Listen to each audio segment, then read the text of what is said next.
নতুন এটা ভিডিঅ'লৈ আপোনালোক সকলোকে স্বাগতম জনাইছোঁ। আশা কৰিছোঁ নিশ্চয় আপোনালোক সকলো ভালে আছে। কেবিনেটত কেইটামান গুৰুত্বপূৰ্ণ সিদ্ধান্ত গ্ৰহণ কৰিলে, কোনকেইটা গুৰুত্বপূৰ্ণ সিদ্ধান্ত গ্ৰহণ কৰিলে আপোনালোকে আজি এই ভিডিঅ'টো শেষলৈকে চালে গম পাব। ভিডিঅ'টো বহুত বেছি দীঘলীয়া নহয়, শেষলৈকে চাব বুলি আশা কৰিলোঁ। শেষত আপোনালোকৰ মন্তব্য কমেণ্টৰ জৰিয়তে জনাব আৰু এইখিনিতে আপোনালোকক সদায় কোৱাৰ দৰে ভিডিঅ'টো যদি ভাল পায় লাইক এটা কৰি দিব আৰু শ্বেয়াৰ কৰি দিব বুলি আশা কৰিলে। আৰু নতুনকৈ যিসকল আহিছে আপোনালোকে চেনেলটো ছাবস্ক্ৰাইব কৰাৰ লগতে কাষতে থকা বেল আইকনটো প্ৰেছ কৰি অল কৰি থ'ব, যাতে নতুন এটা ভিডিঅ' দিয়াৰ লগে লগে আপোনালোকে আগতীয়াকৈ চাবলৈ পায়।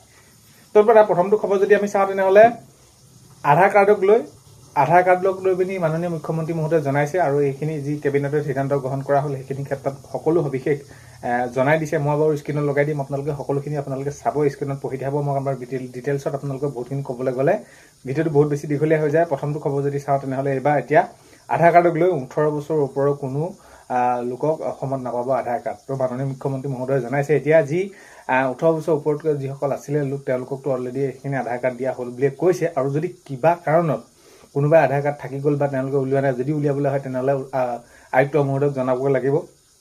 তো আয়ুক্ত মহোদয়ে আকৌ ৰাজ্য চৰকাৰৰ পৰা তেনেদৰে সেইখিনি কি কৰিব লাগিব, পাৰ্মিশ্যন ল'ব লাগিব। তাৰ পাছতহে এই যি প্ৰক্ৰিয়া যে আধাৰ কাৰ্ড দিব পাৰিব নোৱাৰিব, যিয়ে উলিয়াবলৈ গৈছে সেইখিনিৰ ওপৰত তেনেদৰে আকৌ সেইখিনি সকলোখিনি চাই পিনি কামখিনি কৰা হ'ব। এইখিনি ক্ষেত্ৰত সেইখিনি সকলো নিৰ্দেশনা জাৰি কৰিছে। আৰু এতিয়া আপোনালোকে স্ক্ৰীণত চাই ল'ব, মই কিনাৰতে লগাই দিছোঁ। সেইখিনি আপোনালোকে আধাৰ কাৰ্ডক লৈ এতিয়া কৰিলে। আৰু যদি আপোনালোকে আধাৰ কাৰ্ড ইতিমধ্যে কিবা আপোনালোকৰ খেলি মেলি হৈ আছিলে তেনেহ'লে আপোনালোকে এইখিনি নিশ্চয় সোনকালে ঠিক কৰি ল'ব বুলি আশা কৰিলোঁ। আৰু হয়তো নিশ্চয় সকলোৱে আপোনালোকে উলিয়ালে। তেতিয়া কথাটো হ'ল কি, 18 বছৰ ওপৰৰ লোকে অসমত নাপাব এতিয়া আধাৰ কাৰ্ড। তো এইখিনি বহুত এটা নিয়মৰ মাজেৰে আপোনালোকে আধাৰ কাৰ্ড উলিয়াব লাগিব।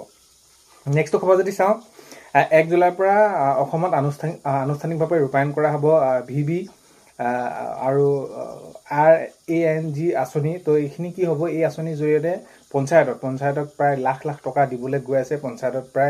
পঞ্চায়ত অনুসৰি পঞ্চায়তত কিমানখিনি এলেকা আছে তাৰ এইখিনি আপোনালোকৰ চাই পিনি প্ৰায় লাখ লাখ মানে ভালমানখিনি টকা দিয়াৰ কথা মাননীয় মুখ্যমন্ত্ৰী মহোদয়ে কৈছে এই আঁচনিৰ জৰিয়তে, যাতে পঞ্চায়তৰ দিয়াৰ লগে লগে যাতে পঞ্চায়তৰ যিসমূহ অধীনত এলেকা আছে সেইসমূহ যাতে উন্নতিকৰণ হয়, যিকোনো ক্ষেত্ৰত যিসমূহ কাম কৰিবলৈ আছে বাকী সেইখিনি কৰাৰ ক্ষেত্ৰত লৈ। আৰু যদি আপোনালোকে চাই তেনেহ'লে জব কাৰ্ড দিয়া যদি আপোনালোকৰ আছে তেনেহ'লে ভাল খবৰ। জব কাৰ্ড যদি আছে আপোনালোকৰ ভাল খবৰ কেলৈ যে এই যিসমূহ পইচা পঠিয়াব বা টকা পঠিয়াব বহুতখিনি কাম জব কাৰ্ডৰ জৰিয়তে এইখিনি এতিয়া পঞ্চায়তে হ'বলৈ গৈ আছে। আগন্তুক সময়ত এইখিনি এই যি আপোনালোকে ইয়াৰ যি পঞ্চায়তলৈ অনুদান যাব তাৰ পৰা আপোনালোকে সেইখিনি কাম কৰিলে তাৰ বিনিময়ত আপোনালোকে পইচা পাব।